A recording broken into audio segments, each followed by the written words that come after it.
يا بني إسرائيل اذكروا نعمتي التي أنعمت عليكم وأني فضلتكم على العالمين. اے بنی اسرائیل، میری وہ نعمت یاد کرو جو میں نے تم کو عطا کی تھی، اور یہ بات یاد کرو کہ میں نے تم کو سارے جہانوں پر فضیلت دی تھی. اے بنی اسرائیل. یہاں سے ایک دوسرا سلسلہ تقریر شروع ہوتا ہے جسے سمجھنے کے لیے حسب ذیل امور کو اچھی طرح ذہن نشین کر لینا چاہیے. ایک، حضرت نوح علیہ السلام کے بعد حضرت ابراہیم علیہ السلام پہلے نبی ہیں جن کو اللہ تعالیٰ نے اسلام کی عالمگیر دعوت پھیلانے کے لیے مقرر کیا تھا. انہوں نے پہلے خود عراق سے مصر تک اور شام و فلسطین سے ریگستان عرب کے مختلف گوشوں تک برسوں گشت لگا کر اللہ کی اطاعت و فرما برداری یعنی اسلام کی طرف لوگوں کو دعوت دی. پھر اپنے اس مشن کی اشاعت کے لیے مختلف علاقوں میں خلیفہ مقرر کیے. شرق اردن میں اپنے بھتیجے حضرت لوط علیہ السلام کو، شام و فلسطین میں اپنے بیٹے حضرت اسحاق علیہ السلام کو، اور اندرون عرب میں اپنے بڑے بیٹے حضرت اسماعیل علیہ السلام کو مامور کیا. پھر اللہ تعالیٰ کے حکم سے مکے میں وہ گھر تعمیر کیا جس کا نام کعبہ ہے، اور اللہ ہی کے حکم سے وہ اس مشن کا مرکز قرار پایا. دو، حضرت ابراہیم علیہ السلام کی نسل سے دو بڑی شاخیں نکلی. ایک حضرت اسماعیل علیہ السلام کی اولاد جو عرب میں رہی. قریش اور عرب کے بعد دوسرے قبائل کا تعلق اسی شاخ سے تھا، اور جو عرب قبیلے نسلاً حضرت اسماعیل کی اولاد نہ تھے وہ بھی چونکہ ان کے پھیلائے ہوئے مذہب سے کم و بیش متاثر تھے اس لیے وہ اپنا سلسلہ انہی سے جوڑتے تھے.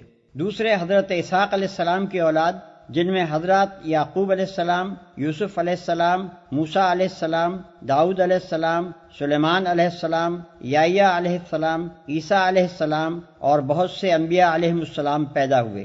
اور جیسا کہ پہلے بیان کیا جا چکا ہے حضرت یعقوب علیہ السلام کا نام چونکہ اسرائیل تھا اس لیے یہ نسل بنی اسرائیل کے نام سے مشہور ہوئی.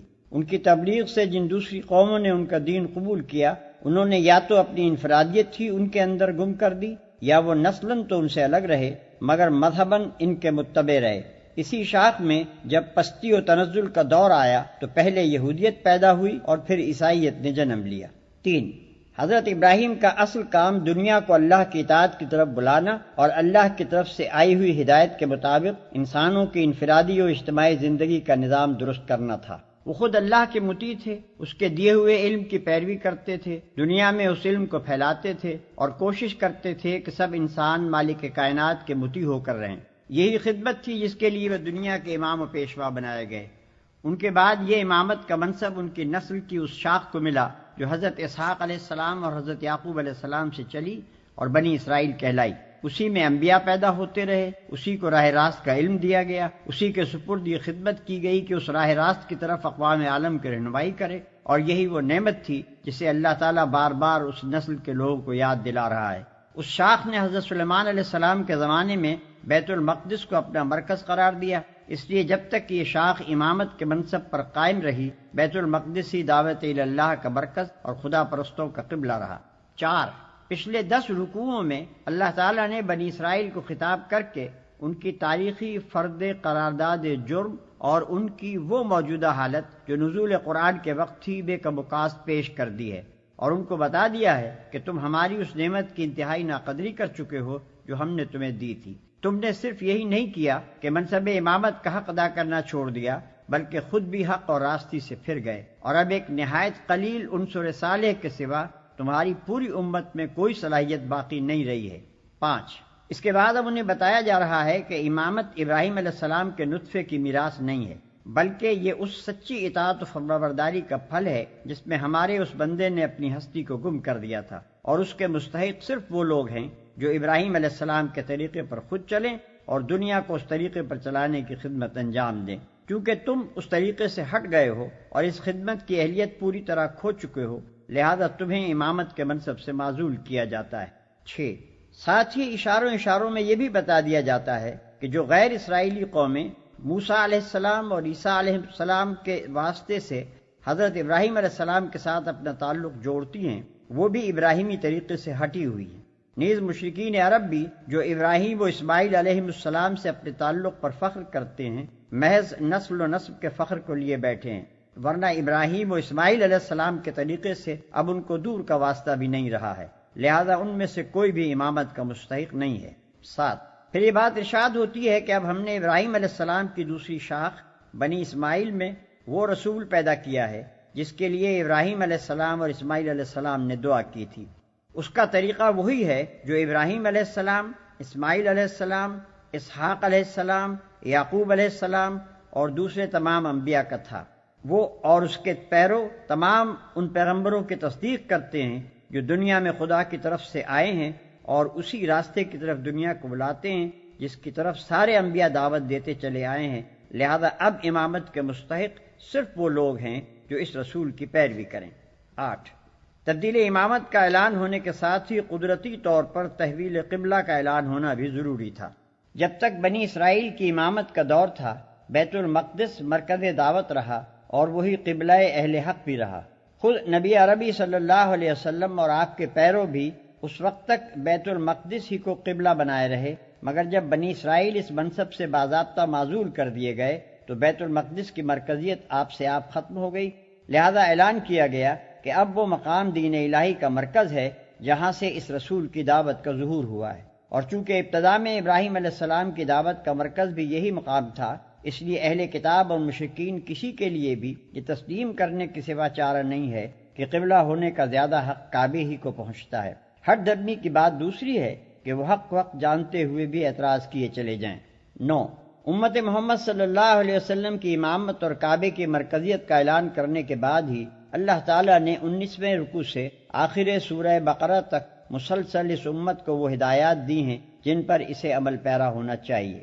واتقوا يوما لا تجزي نفس عن نفس شيئا ولا يقبل منها عدل ولا تنفعها شفاعة ولا هم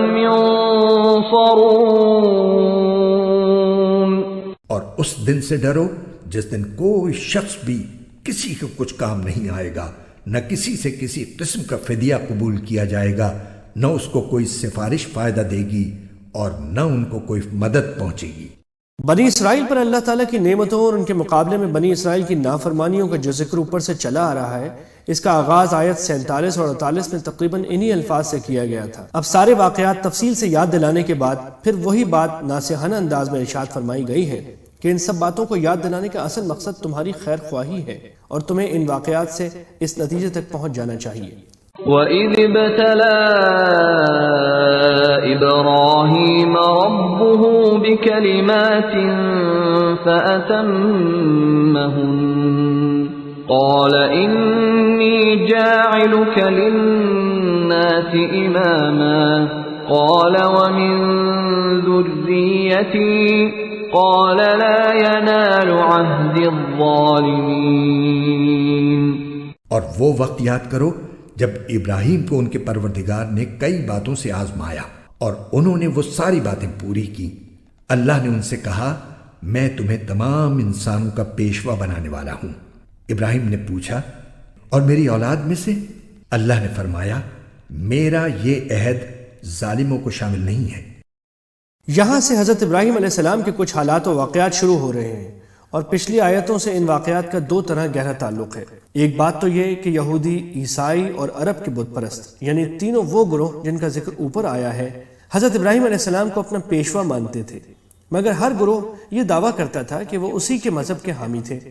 لہٰذا ضروری تھا کہ حضرت ابراہیم علیہ السلام کے بارے میں صحیح صورتحال واضح کی جائے۔ قرآن کریم نے یہ بتلا دیا کہ ان کا تینوں گروہوں کے باطل عقائد سے کوئی تعلق نہیں تھا۔ ان کی ساری زندگی توحید کی تبلیغ میں خرچ ہوئی اور انہیں اس راستے میں بڑی بڑی آزمائشوں سے گزرنا پڑا جن میں وہ پورے اترے۔ دوسری بات یہ کہ حضرت ابراہیم علیہ السلام کے دو بیٹے تھے، حضرت اسحاق اور حضرت اسماعیل علیہ السلام۔ حضرت اسحاق علیہ السلام ہی کے بیٹے حضرت یعقوب علیہ السلام تھے جن کا دوسرا نام اسرائیل تھا۔ نبی اکرم صلی اللہ علیہ وسلم سے پہلے نبوت کا سلسلہ انہی کی اولاد یعنی بنی اسرائیل میں چلا آ رہا تھا، جس کی بنا پر وہ یہ سمجھتے تھے کہ دنیا بھر کی پیشوائی کا حق صرف انہی کو حاصل ہے، کسی اور نسل میں کوئی ایسا نبی نہیں آ سکتا جو ان کے لیے واجب الاتباع ہو۔ قرآن کریم نے یہاں یہ غلط فہمی دور کرتے ہوئے یہ واضح فرمایا ہے کہ دینی پیشوائی کا منصب کسی خاندان کی لازمی میراث نہیں ہے، اور یہ بات خود حضرت ابراہیم علیہ السلام سے صریح لفظوں میں کہہ دی گئی تھی۔ انہیں جب اللہ تعالیٰ نے مختلف طریقوں سے آزما لیا اور یہ ثابت ہو گیا کہ وہ اللہ تعالیٰ کے ہر حکم پر بڑی سے بڑی قربانی کے لیے ہمیشہ تیار رہے، انہیں توحید کے عقیدے کی پاداش میں آگ میں ڈالا گیا، انہیں وطن چھوڑنے پر مجبور ہونا پڑا، انہیں اپنے بیوی اور نوزائیدہ بچے کو مکے کی خشک وادی میں تنہا چھوڑنے کا حکم ملا اور وہ بلا تعامل یہ ساری قربانیاں دیتے چلے گئے، تب اللہ تعالیٰ نے انہیں دنیا بھر کی پیشوائی کا منصب دینے کا اعلان فرمایا۔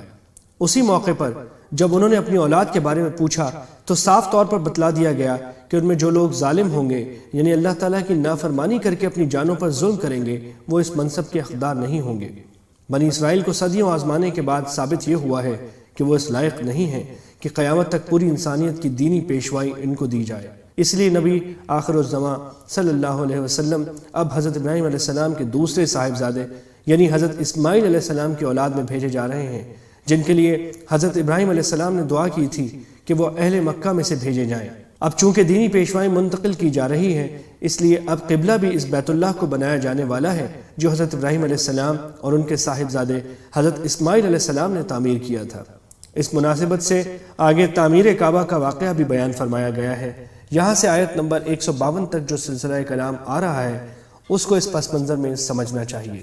وَإِذْ جَعَلْنَا الْبَيْتَ مَثَابَةً لِلنَّاسِ وَأَمْنًا وَاتَّخِذُوا مِن مَّقَامِ إِبْرَاهِيمَ مُصَلًّى وَعَهِدْنَا إِلَىٰ إِبْرَاهِيمَ وَإِسْمَاعِيلَ أَن طَهِّرَا بَيْتِيَ لِلطَّائِفِينَ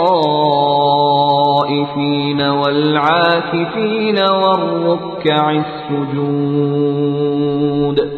اور وہ وقت یاد کرو جب ہم نے بیت اللہ کو لوگوں کے لیے ایسی جگہ بنایا جس کی طرف وہ لوٹ لوٹ کر جائیں اور جو سراپا امن ہو، اور تم مقام ابراہیم کو نماز پڑھنے کی جگہ بنا لو۔ اور ہم نے ابراہیم اور اسماعیل کو یہ تاکید کی کہ تم دونوں میرے گھر کو ان لوگوں کے لیے پاک کرو جو یہاں طواف کریں اور اعتکاف میں بیٹھیں اور رکوع اور سجدہ بجا لائیں۔ اللہ تعالیٰ نے بیت اللہ کی یہ حرمت رکھی کہ نہ صرف مسجد حرام میں بلکہ اس کے ارد گرد کے وسیع علاقے میں جسے حرم کہا جاتا ہے نہ کسی انسان کو قتل کیا جا سکتا ہے، نہ شدید دفاعی ضرورت کے بغیر جنگ کرنا جائز ہے، نہ کسی جانور کا شکار حلال ہے، نہ کوئی خودرو پودا اکھاڑنے کی اجازت ہے، نہ کسی جانور کو قید رکھا جا سکتا ہے۔ اس طرح یہ صرف انسانوں کے لیے ہی نہیں، حیوانات اور نباتات کے لیے بھی امن کی جگہ ہے۔ مقام ابراہیم اس پتھر کا نام ہے جس پر کھڑے ہو کر حضرت ابراہیم علیہ السلام نے بیت اللہ تعمیر کیا تھا۔ یہ پتھر آج بھی موجود ہے اور یہ حکم دیا گیا ہے کہ ہر وہ شخص جو بیت اللہ کا طواف کرے 7 چکر لگانے کے بعد اس پتھر کے سامنے کھڑا ہو کر بیت اللہ کا رخ کرے اور 2 رکعتیں پڑھے۔ ان رکعتوں کا اسی جگہ پڑھنا افضل ہے۔ وَإِذْ قَالَ إِبْرَاهِيمُ رَبِّ اجْعَلْ هَٰذَا بَلَدًا آمِنًا وَارْزُقْ أَهْلَهُ مِنَ الثَّمَرَاتِ مَنْ آمَنَ مِنْهُم بِاللَّهِ وَالْيَوْمِ الْآخِرِ قَالَ وَمَن كَفَرَ فَأُمَتِّعُهُ قَلِيلًا ثُمَّ أَضْطَرُّهُ إِلَىٰ عَذَابِ وَبِئْسَ الْمَصِيرُ۔ اور وہ وقت بھی یاد کرو جب ابراہیم نے کہا تھا کہ اے میرے پروردگار، اس کو ایک پرامن شہر بنا دیجئے اور اس کے باشندوں میں سے جو اللہ اور یوم آخرت پر ایمان لائیں انہیں قسم قسم کے پھلوں سے رزق عطا فرمائیے۔ اللہ نے کہا اور جو کفر اختیار کرے گا اس کو بھی میں کچھ عرصے کے لیے لطف اٹھانے کا موقع دوں گا، مگر پھر اسے دوزخ کے عذاب کی طرف کھینچ لے جاؤں گا، اور وہ بدترین ٹھکانہ ہے۔ دنیا کی چند روزہ زندگی کا سامان تو میں اسے بھی دوں گا۔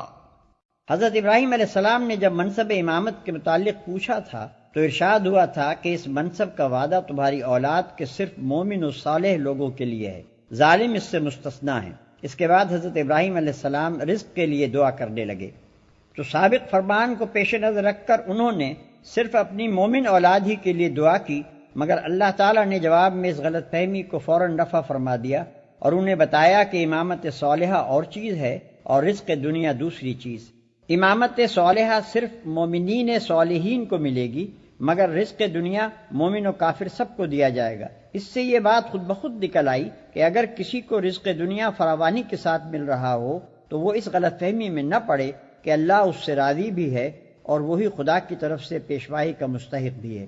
وَإِذْ يَرْفَعُ إِبْرَاهِيمُ الْقَوَاعِدَ مِنَ الْبَيْتِ وَإِسْمَاعِيلُ رَبَّنَا تَقَبَّلْ مِنَّا إِنَّكَ أَنْتَ السَّمِيعُ الْعَلِيمُ۔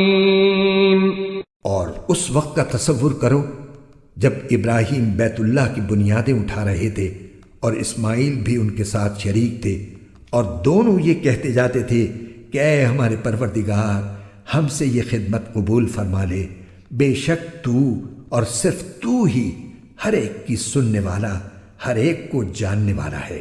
بیت اللہ جسے کعبہ بھی کہتے ہیں، در حقیقت حضرت آدم علیہ السلام کے وقت سے تعمیر چلا آتا ہے، لیکن حضرت آدم علیہ السلام کے دور میں وہ حوادث روزگار سے منہدم ہو چکا تھا۔ حضرت ابراہیم علیہ السلام کو اسے ازسر نو انہی بنیادوں پر تعمیر کرنے کا حکم ہوا تھا جو پہلے سے موجود تھیں، اور اللہ تعالیٰ نے بذریعہ وحی آپ کو بتا دی تھی۔ اس لیے قرآن کریم نے یہاں یہ نہیں فرمایا کہ وہ بیت اللہ تعمیر کر رہے تھے، بلکہ یہ فرمایا کہ وہ اس کی بنیادیں اٹھا رہے تھے۔ ربنا وجعلنا مسلمين لك ومن ذريتنا أمة مسلمة لك وأرنا مناسكنا وتب علينا إنك أنت التواب الرحيم۔ اے ہمارے پروردگار، ہم دونوں کو اپنا مکمل فرمانبردار بنا لے، اور ہماری نسل سے بھی ایسی امت پیدا کر جو تیری پوری تابعدار ہو، اور ہم کو ہماری عبادتوں کے طریقے سکھا دے، اور ہماری توبہ قبول فرما لے۔ بے شک تو اور صرف تو ہی معاف کر دینے کا خوگر اور بڑی رحمت کا مالک ہے۔ ربنا وبعث فيهم رسولا منهم يتلو عليهم آياتك ويعلمهم الكتاب والحكمة ويزكيهم إنك أنت العزيز الحكيم۔ اور ہمارے پروردگار، ان میں ایک ایسا رسول بھی بھیجنا جو انہی میں سے ہو، جو ان کے سامنے تیری آیتوں کی تلاوت کرے، انہیں کتاب اور حکمت کی تعلیم دے اور ان کو پاکیزہ بنائے۔ بے شک تیری اور صرف تیری ذات وہ ہے جس کا اقتدار بھی کامل ہے، جس کی حکمت بھی کامل۔ دل سے نکلی ہوئی اس دعا کی تاثیر کسی ترجمے کے ذریعے دوسری زبان میں منتقل نہیں کی جا سکتی، چنانچہ ترجمہ صرف اس کا مفہوم ہی ادا کر سکتا ہے۔ یہاں اس دعا کو نقل کرنے کا مقصد ایک تو یہ دکھانا ہے کہ انبیاء کرام اپنے بڑے سے بڑے کارنامے پر بھی مغرور ہونے کے بجائے اللہ تعالیٰ کے حضور اور زیادہ عجز و نیاز کا مظاہرہ فرماتے ہیں، اور اپنے کارنامے کا تذکرہ کرنے کے بجائے اپنی ان کوتاہیوں پر توبہ مانگتے ہیں جو اس کام کی ادائیگی میں ان سے سرزد ہونے کا امکان ہو۔ دوسرے، ان کا ہر کام صرف اللہ کی رضا جوئی کے لیے ہوتا ہے، لہذا وہ اس پر مخلوق سے تعریف کروانے کی فکر کے بجائے اللہ تعالیٰ سے اس کی قبولیت کی دعا مانگتے ہیں۔ تیسرے، یہ ظاہر کرنا بھی مقصود ہے کہ حضرت صلی اللہ علیہ وسلم کی تشریف آوری حضرت ابراہیم علیہ السلام کی دعا میں شامل تھی، اور اس طرح خود حضرت ابراہیم علیہ السلام نے تجویز دی تھی کہ آپ بنی اسماعیل میں سے ہی مبعوث ہوں، نہ کہ بنی اسرائیل میں سے۔ اس دعا میں حضرت ابراہیم علیہ السلام کے زبان سے حضور نبی کریم صلی اللہ علیہ وسلم کی تشریف آوری کے بنیادی مقاصد بھی بیان فرما دیے ہیں۔ ان مقاصد کو قرآن کریم نے کئی مقامات پر بیان فرمایا ہے، اور ان کی تشریح انشاءاللہ آگے اسی سورت کی آیت 151 میں آئے گی۔